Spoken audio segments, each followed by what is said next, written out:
आज हम मध्य प्रदेश के होशंगाबाद जिले में स्थित पंचमढ़ी की बात करने जा रहे हैं। अगर आप पंचमढ़ी जाना चाहते हैं तो ये वीडियो आप लोगों के लिए काफी यूजफुल है, क्योंकि आज की इस वीडियो में मैं आपको बताऊंगा कि आप पंचमढ़ी कैसे पहुंचेंगे, पंचमढ़ी में आपको कितने दिन का टूर बनाना चाहते हैं और कौन से समय में आपको पंचमढ़ी जाना चाहिए। पंचमढ़ी में आपको होटल की क्या व्यवस्था है, क्या कॉस्ट पड़ेगी, भोजन की क्या व्यवस्था है, और साथ ही साथ ये भी बताएंगे कि पंचमढ़ी में आपका घूमने का साधन क्या होगा, आप पर्सनल स्कूटी ले या जिप्सी से जाए, और अंत में ये भी जानेंगे कि पूरे पंचमढ़ी को घूमने के लिए आपको कुल खर्चा कितना आने वाला है। तो दोस्तों बने रहिए इस वीडियो में, एक एक करके सारी बातों को मैं विस्तार पूर्वक वर्णन करूंगा, जिससे आपको पंचमढ़ी जाने के लिए काफी सहूलियत मिलेगी और साथ ही साथ आपका खर्चा भी कम आएगा। तो बिना विलंब किए प्रारंभ करते हैं। सबसे पहली बात कि आपको पंचमढ़ी कैसे पहुंचना है। दोस्तों पंचमढ़ी पहुंचने के लिए आपके पास 3 बड़े ऑप्शन है। सबसे पहला ऑप्शन है वो है बाय ट्रेन। दोस्तों अगर आपका mode of transportation by train है तो नियरेस्ट स्टेशन जो है वो है Pipariya station. Pipariya railway station से जो पंचमढ़ी की दूरी है ये है 54 किलोमीटर की पड़ जाती है। ये 54 किलोमीटर दूरी तय करने के लिए आपके पास 2 ऑप्शन है। पहला तो ये कि आप वहां पर प्राइवेट कैब करके पंचमढ़ी पहुंच सकते हैं। प्राइवेट कैब वाला आपको शेयरिंग में 150 रुपए प्रति व्यक्ति के हिसाब से 8 से 10 व्यक्तियों को पंचमढ़ी छोड़ देंगे, और पंचमढ़ी जाने के लिए आपको 1.5 घंटा यहाँ से लगने वाला है। दूसरा ऑप्शन ये है कि अगर आप 150 रुपए नहीं देना चाहते तो फिर आपका यहाँ पर मिलता है बस। बस की जो टाइमिंग है वो आधे घंटे 1 घंटे के अंतराल में रहती है, लेकिन वह भी 80 रुपए लगेंगे और आप पंचमढ़ी आराम से बस से पहुंच जाएंगे। पर बस आपको लेगी 2 घंटे पहाड़ चढ़ने के लिए, पंचमढ़ी पहुंचाने के लिए। दूसरे विकल्प की बात करें तो वो है अगर आप बस से आना चाहते हैं। जबलपुर, इंदौर, भोपाल, होशंगाबाद हर जगह से आपको डायरेक्ट बस मिलती है पंचमढ़ी के लिए। तो आप बस के माध्यम से भी यानी कि बाय रोड भी अगर आना चाहते हैं तो आप यहाँ पर आराम से आ सकते हैं। तीसरे ऑप्शन की अगर बात करें तो वो है फ्लाइट का। दोस्तों अगर आप फ्लाइट से आना चाहते हैं तो नियरेस्ट एयरपोर्ट है वो है या तो जबलपुर एयरपोर्ट या फिर आ सकते हैं भोपाल के एयरपोर्ट में। दोनों एयरपोर्ट से जो आपकी दूरी पड़ती है वो लगभग 200 से 250 की पड़ती है, और ये दूरी आप या तो आप बस से तय कर लीजिए या फिर आप प्राइवेट कैब बुक करके पंचमढ़ी पहुंच सकते हैं। तो आइए अब हम पंचमढ़ी पहुंच चुके हैं। अब बात करते हैं कि पंचमढ़ी में रुकना कहाँ है और होटल की क्या कॉस्ट पड़ेगी। तो यहाँ पे आपको 700-800 से 1000-1200-1500 तक मिल जाएंगे। अगर आप सीजन में आते हैं, सीजन मीन्स यहाँ पर एवरी सैटरडे संडे सीजन कहलाता है, क्योंकि सैटरडे संडे यहाँ पर होता है वीकेंड, और वीकेंड में यहाँ पर काफी टूरिस्ट आते हैं और उस दिन होटल कॉस्ट ज्यादा पड़ जाता है। पंचमढ़ी जो बस स्टैंड है, बस स्टैंड के आसपास जो मेन रोड है, यहीं पर आपको लाइन से बहुत सारे होटल्स मिल जाएंगे। चलिए दोस्तों इसी के साथ बात कर लेते हैं कि आपको यहाँ पर खाने पीने की क्या व्यवस्था है। दोस्तों पंचमढ़ी में यहाँ पर बहुत सारे रेस्टोरेंट देखने को मिलेंगे, काफी सारे होटल्स देखने को मिलेंगे, और सबका जो थाली का जो कॉस्ट है वो 200 रुपए आपको पड़ ही जाना है एक व्यक्ति का, चाहे आप लंच करें या डिनर करें। वही अगर हम बात करें ब्रेकफास्ट की तो नॉर्मल रेंज 20 रुपए प्लेट से 50 रुपए प्लेट तक आपको यहाँ पर नाश्ता मिल जाता है। ये दोस्तों अगली बात करते हैं कि आपको पंचमढ़ी में कितने दिन का टूर बनाना चाहिए और आपको पंचमढ़ी में कौन से सीजन में आना चाहिए। दोस्तों पंचमढ़ी को घूमने के लिए 3 दिन पर्याप्त है और आराम से आप 3 दिन में पंचमढ़ी घूम सकते हैं और सारे साइट सीइंग कर सकते हैं। लेकिन अगर आपके पास टाइम कम है तो आप 2 दिन में भी पंचमढ़ी के मेन प्लेसेस घूम सकते हैं। वही अब बात करें कि पंचमढ़ी आपको आना कब चाहिए, तो पंचमढ़ी तीनों ही सीजन के लिए बहुत अच्छा है। अगर आप विंटर में आते हैं तो यहाँ पर बहुत ही सुंदर प्राकृतिक नजारा आपको देखने के लिए मिलेगा। वही अगर आप मानसून में आते हो तो यहाँ पर घूमने के लिए सारे वाटरफॉल्स, मानसून में बहुत मजा आने वाला है। वही अगर आप आते हैं समर के सीजन में तो समर के सीजन में भी पंचमढ़ी बहुत ज्यादा भीड़ होती है, क्योंकि पंचमढ़ी ये ठंडी प्लेस है और गर्मी में टूरिस्ट प्लेस यहाँ पर ज्यादा आते हैं। तो दोस्तों पंचमढ़ी आप किसी भी समय घूमने आ सकते हैं, कोई आपत्ति आपको नहीं है। चलिए दोस्तों बात करते हैं कि पंचमढ़ी में कौन कौन से प्लेसेस विजिट करना है, और सीक्वेंस के आधार पर मैं आपको बताऊंगा ताकि आप पंचमढ़ी को घूमने के लिए जो रूटीन है आपका वो प्रॉपर हो जाए। तो सबसे पहली बात करते हैं कि आपको पंचमढ़ी में पहला स्थान जाना है जो है जटाशंकर, जो कि आपका पंचमढ़ी मेन बस स्टैंड से हार्डली 1 किलोमीटर के अंदर पड़ेगा। दोस्तों जटाशंकर जाने के लिए पहले आपको 1 से 1.5 किलोमीटर ट्रैकिंग करनी पड़ेगी। ट्रैकिंग करने के दरमियान आपको वहां पर छोटे छोटे स्टॉल मिलेंगे। अगर आप प्रसाद लेना चाहते हैं तो भोलेनाथ के लिए प्रसाद लेकर जा सकते हैं। जटाशंकर जाने के लिए दोस्तों आपको वहां पर कुछ सीढ़ियों का सामना करना पड़ेगा और नीचे उतरना पड़ेगा। एक चीज का ध्यान रखें कि जटाशंकर जाने के लिए आप ज्यादा सामान लेकर ना जाए, क्योंकि वहां पर आपको झुककर जाना पड़ेगा। एक पर्वत है, पर्वत के नीचे आपको झुककर जाना पड़ेगा, तब जाकर आप भोलेनाथ जी के दर्शन कर सकते हैं। यहाँ आप दर्शन कीजिए, नीचे पानी है और भोलेनाथ के सामने है, हर हर महादेव का नारा लगाते हुए जटाशंकर जी के दर्शन करें, और दूसरे छोर से बाहर आकर वहां से भी आप नजारा देखिए और सुंदर सुंदर फोटो शूट कीजिए और प्रस्थान कीजिए अगले स्थान की तरफ, जो कि है पांडव केव्स। दोस्तों पांडव गुफा यानी कि यहाँ पर 5 पांडव की अलग अलग गुफा है। हालांकि ये गुफाएं बंद है, आपको अंदर जाने नहीं दिया जाएगा, लेकिन यहाँ का जो पर्वत का जो नजारा है वो बहुत ही शानदार है। आप यहाँ की पांडव गुफा जाइए, कुछ समय यहाँ पर भी व्यतीत किए। यहाँ के पीक पॉइंट और फोटोशूट आप करवा सकते हैं और यहाँ पर आप ठंडी ठंडी वादियों का मजा ले सकते हैं। यहाँ पर पूरी पचमढ़ी का दृश्य आपको देखने के लिए मिलेगा। ये पांडव केव्स और पांडव गार्डन यहाँ पर बहुत ही सुंदर जगह है। दोस्तों यहाँ पर कुछ समय व्यतीत करके प्रस्थान कीजिए अपने अगले स्थान की तरफ, जो कि है हांडीखो। दोस्तों हांडीखो एक सनसेट पॉइंट है। यहाँ पर आपको खूबसूरत दृश्य देखने को मिलेगा।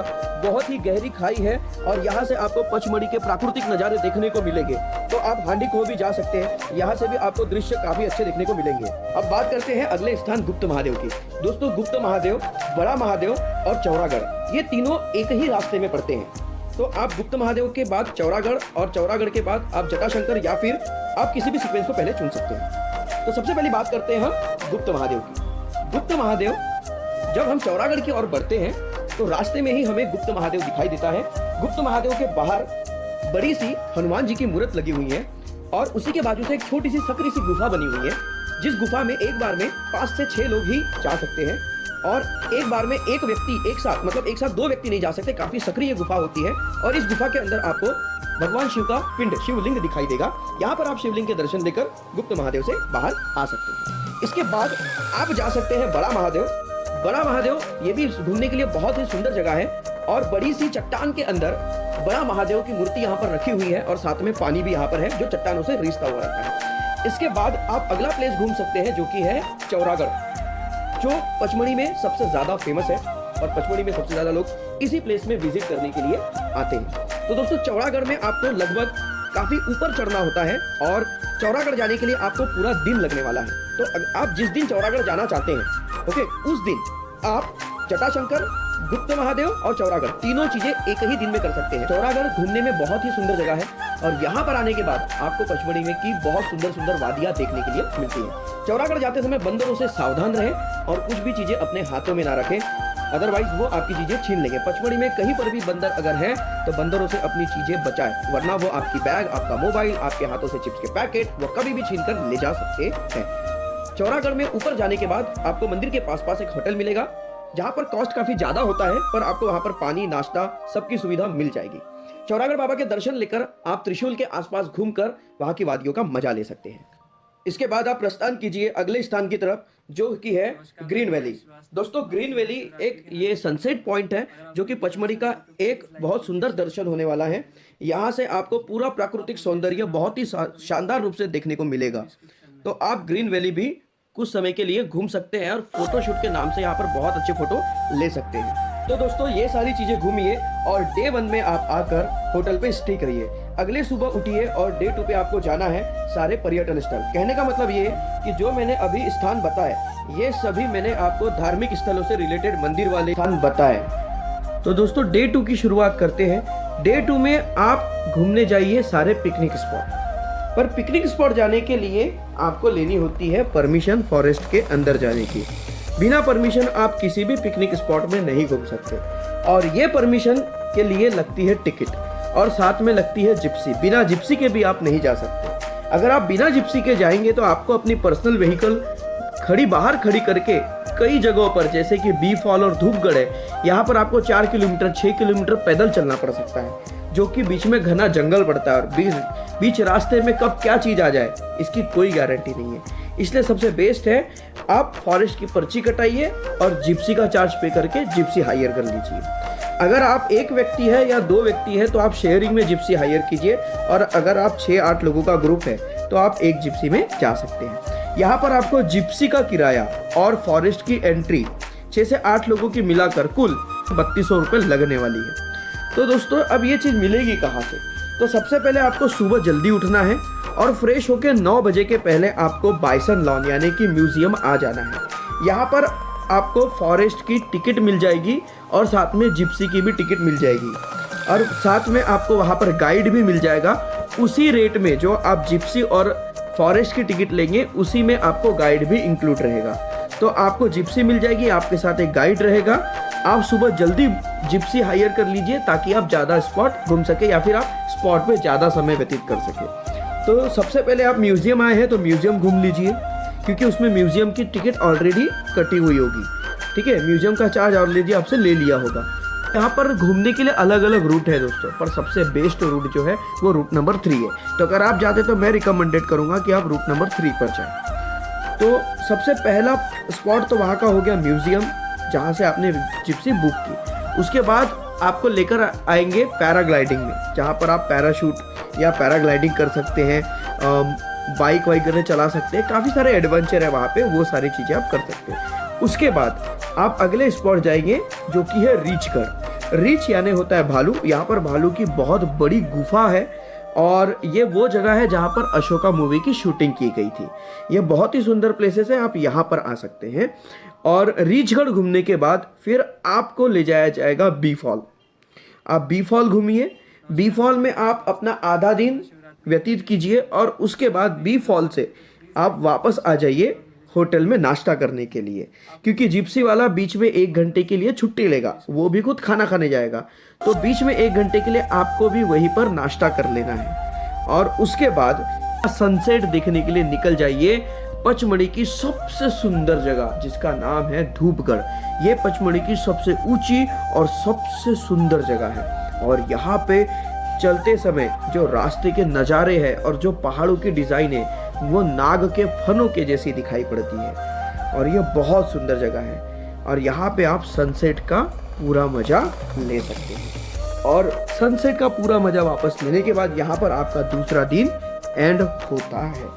और अगर आपने 2 दिन का पैकेज लिया है, आपने 2 दिन का टाइम निकाला है पचमढ़ी घूमने के लिए, तो आप अब तीसरे दिन वापस जा सकते हैं। पर अगर आपके पास 3 दिन का टाइम है तो आप पहले दिन जो मैंने चौरागढ़ महादेव के दर्शन के बारे में आपको बताया था उसे स्किप कर दीजिएगा पहले दिन, और चौरागढ़ महादेव को आप शिफ्ट कीजिएगा लास्ट दिन, आखिरी दिन, क्योंकि चौरागढ़ महादेव अगर अच्छे से घूमना है तो पूरा 1 दिन लगता है दोस्तों। और इस पूरे टूर में अगर आप ग्रुप में जाते हैं, जैसे मान लीजिए आप 4-6 व्यक्ति अगर ग्रुप में जाते हैं तो आप अच्छे होटल में रुकेंगे, अच्छा खाना खाएंगे, ठीक है, जिप्सी के चार्जेस के साथ घूमेंगे, नाश्ता वाश्ता सब होगा और आपका 3 दिन का टूर पर व्यक्ति जाएगा 6,000 से 7,000 रुपये। मतलब सिंपल सी बात है, अगर आप 25,000 रुपये लेकर चलते हैं तो 4 लोग आराम से पचमढ़ी 3 दिन घूम सकते हैं। तो उम्मीद करता हूँ दोस्तों आपको पचमढ़ी की सारी जगह के बारे में अच्छे से जानकारी मिल गई होगी। अब यहाँ पर बात करते हैं होटल्स की, तो पचमढ़ी में काफ़ी सारे होटल्स हैं, आप कहीं पर भी रुक सकते हैं। सस्ते होटल भी मिलेंगे, महंगे होटल भी मिलेंगे। यहाँ पर बार्गेनिंग भी होती है। सैटरडे संडे जाएंगे तो होटल के प्राइस ज़्यादा हो गए, तो अगर आपके पास बाकी अदर दिन अगर हैं तो आप मैं रिकमेंड कराऊँ उस दिन जाए, भीड़ भी कम होती है और थोड़ा सा पचमढ़ी सस्ता भी हो जाता है। यहाँ पर महंगा इसलिए क्योंकि पचमढ़ी के किसी भी इलाके में खेती नहीं होती है, सारी चीज़ें बाहर से ट्रांसपोर्ट करके लानी पड़ती हैं, इसलिए यहाँ पर सारी चीज़ें महंगी पड़ती है दोस्तों। फिर भी 6 से 7 लोगों में आपका 25,000 में अच्छा टूर हो जाएगा, जिसे पर हेड अगर हम कहेंगे 6 से 7,000 रुपये लगने वाले हैं। तो दोस्तों मैं पर्सनली पचमढ़ी जाकर आ चुका हूँ और हमारे इसी चैनल पर प्लेलिस्ट में जाइए और वहाँ पर देखिए पचमढ़ी व्लॉग, और वहाँ पर मैंने पचमढ़ी के सभी जगह को रिकॉर्ड करके बहुत अच्छा व्लॉग बनाया है। उन सभी व्लॉग को आप सर्च कर सकते हैं और पचमढ़ी के सारे स्पॉट का मजा ले सकते हैं। तो उम्मीद करता हूँ आपको ये वीडियो ज़रूर पसंद आया होगा और ये जानकारी बहुत अच्छी लगी होगी। तो अगर आपको जानकारी अच्छी लगी तो वीडियो को लाइक कीजिए, चैनल को सब्सक्राइब कीजिए और वीडियो कैसा लगा हमें कमेंट में बताइए, क्योंकि आपके कमेंट से हमें मोटिवेशन मिलता है और इस मोटिवेशन से हम आपके लिए और नई नई जगह के वीडियोस बनाते रहते हैं। तो मिलते हैं ऐसे ही अमेजिंग इंफॉर्मेशन के साथ अगली वीडियो में।